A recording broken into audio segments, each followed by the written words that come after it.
Well, welcome back. And of course, for our final recipe, the beautiful Suki is going to show us how to make his version of Carapacho. Carapacho? Oh, usuzukuri. Yeah. Yes, okay. yes, of course. Right. Now, Suki, what fish are you using? No, today I got especially quite a nice snapper. A snapper. Yep. So this is local Australian snapper, Yep. of course. Yep. Okay. Not Japanese. It wouldn't be fresh, would it?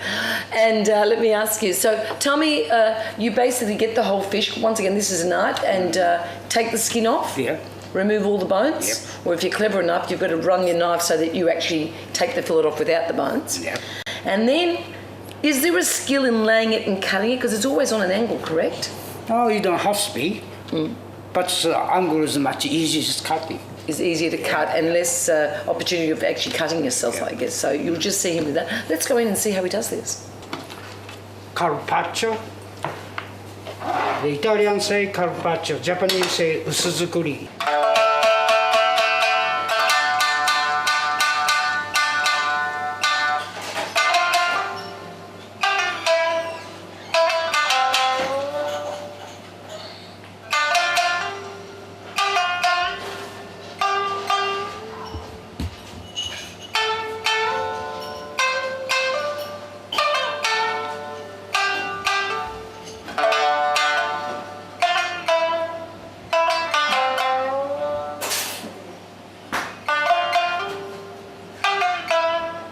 For sashimi garnish, we make this.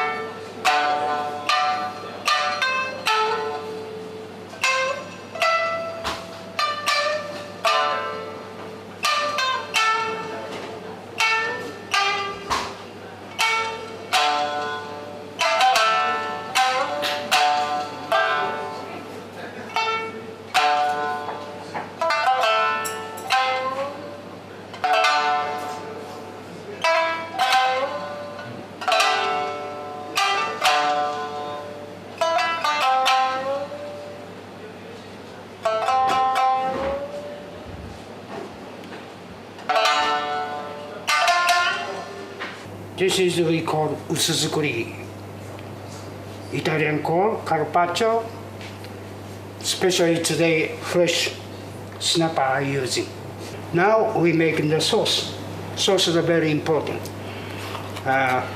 Basically, this is using for daikon, white radish grinded, very fine chopped spring onion, and wasabi.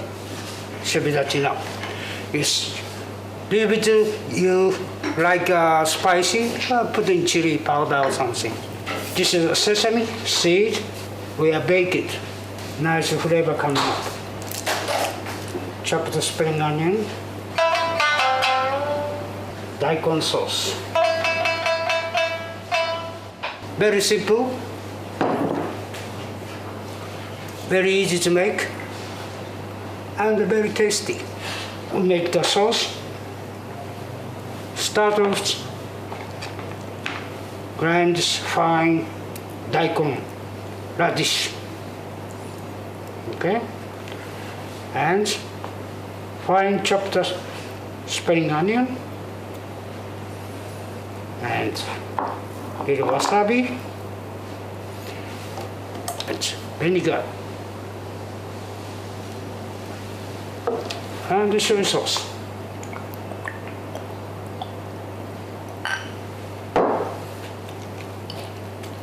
Words mix and sprinkle baked sesame. That's it. This is Japanese Carapacho sauce. Ready. Well, viewers, I hope you are now converted just like I am. And of course, you can witness the mastery of his food here at his restaurant Ibuki's in Lonsdale Street. And he also has another outlet in Flinders Lane, correct? So he's a bit underground, our Suki. But the restaurant's called Ibuki. And of course, most importantly, because of course he's brought it into the 2000s. And you know that we have a love affair with music in this town. So Suki has chosen to showcase his food, which is basically a sweet course meal with jazz on the first Tuesday of every month. So you can come and visit Suki, listen to some music and actually enjoy, I guess, Japanese dining, but in a Melbourne setting. Suki, thank you so much. You are really, I actually have to bow my head to you because I think you really are a master, and I love your food. I love you.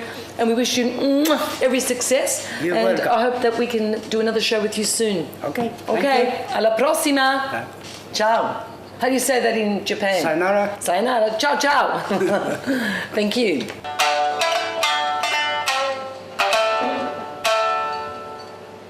Na